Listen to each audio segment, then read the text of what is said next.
Hello everyone, welcome to another Rick's Picks. Today I'm going to be doing my review of the Spawn figure Overkill.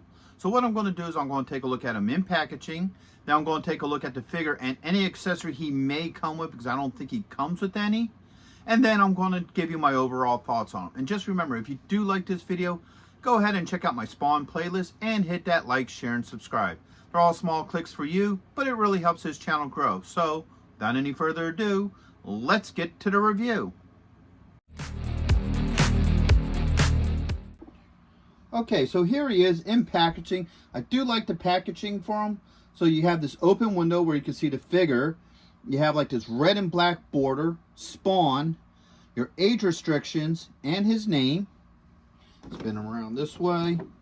You get this nice comic book art. I really like that with the Spawn logo. All right, spin around here. You get the Spawn logo, his name, some more comic book art, 22 points of articulation, and his social media. Spinning around here, you get the Spawn logo, McFarland toys, and you also get the open window. Let's try to get that a little bit better. There you go. All right, you look at the top. You got the window to see him from above, and then underneath you got your legal. So with all that being said, let's open him up and see what he's about. If you're going to be in the Philadelphia area from September 7th and 8th, then you got to check out RetroCon 2024 at the Philadelphia Expo Center. They have lots of great tables and vendors selling all sorts of retro action figures and collectibles. Plus, they have guests, arcade games, contests, panels, and much, much more. In honor of 40 years of Transformers, they will have a 40-year anniversary display stand that you could take pictures with. Special guests will be including Anson Williams, who played Potsy in Happy Days, Don Moss, who played Ralph from Happy Days and also played Eric from Dungeons & Dragons, the cartoon. Actor Lee Majors will also be there, best known for playing the $6 Million Man and the Fall Guy. He was also in Ash vs. the Evil Dead and The Night the Reindeer Died.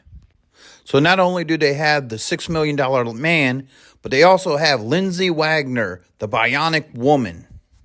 Greetings, Starfighter.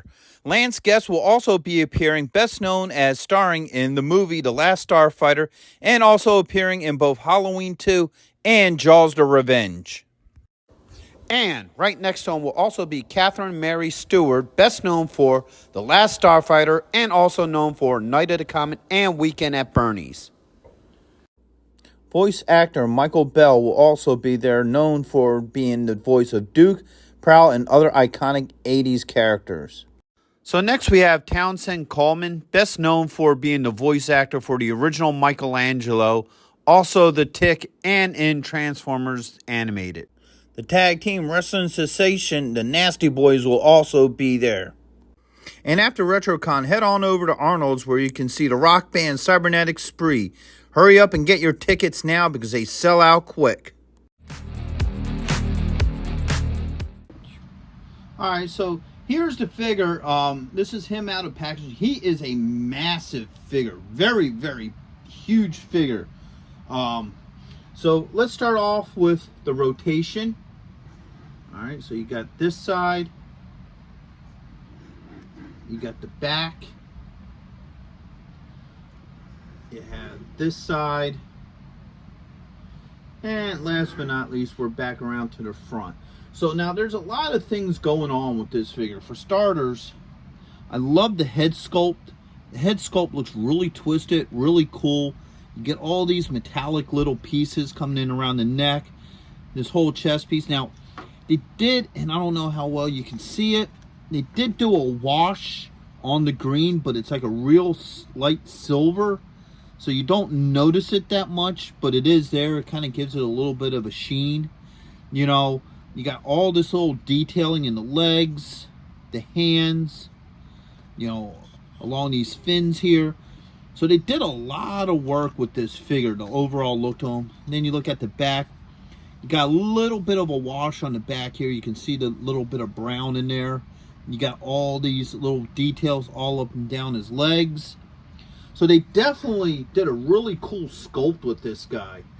Now, I think in some spots the wash could be a little bit better, but overall he's still a really cool looking guy, and he's massively big. For example, all right, we're going to take quick kick here. Look how big he is to quick kick. You know, and this is about a 6-inch figure, so you can see that this dude is just huge. All right, and he wasn't that expensive. I actually got him on sale at Big Bad Toy Store, so he even had a decent price point to him. So he doesn't come with any accessories. The only thing he comes with is his spawn stand, and you kind of need it just to help balance him out a little bit better so you can get him to stand. So you actually do need to stand with this figure. So let's start going through his points of articulation. So the head does move. All right, you got a shoulder joint here. All right, you got an elbow joint. You do have a wrist joint in here. It's a little bit tight. All right, you got a joint here at the belt line. You got a thigh joint.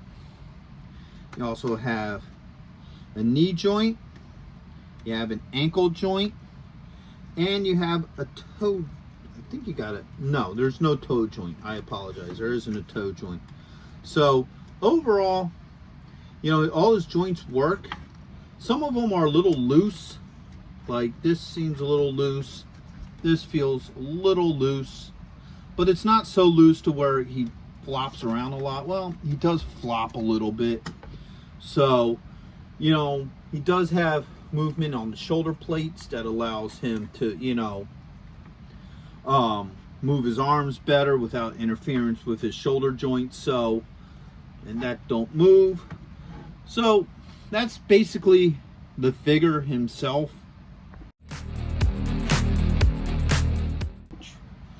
So my final thoughts on this figure is he is pretty cool looking. There's a couple of things I would have liked to have seen better, like maybe just a little bit of a darker wash on these green pieces, just to give them a little bit more pop. I mean, the silver looks cool, but unless if you're really looking at them, you don't really notice it, because the really bright silver on bright green kind of, you know, cancels each other out a little bit. His joints are a little loose in some spots. But other than that, most of his joints move pretty well. I think I would have liked to have seen some finger movement with a figure like this, because he's so big. I think that would have been cool. And I would have liked to have seen maybe some sort of accessory coming with him. Like maybe some sort of cool, you know, axe, or man, I haven't read about Overkill in like forever, but I'm sure there's something they probably could have gave him just to go with him. But overall, he is a decent looking figure. I like him overall. I do think he would definitely look cool with the rest of your Spawn collection, you know. And for the price point that I got him for, you know, I really can't complain that much about him. I just think he looks really cool, really big, pretty badass looking figure. So with that being said, I hope you guys did like this review. If you did, go ahead and check out my Spawn playlist and hit that like, share, and subscribe. They're all small clicks for you, but it really helps this channel grow. So until the next one, late.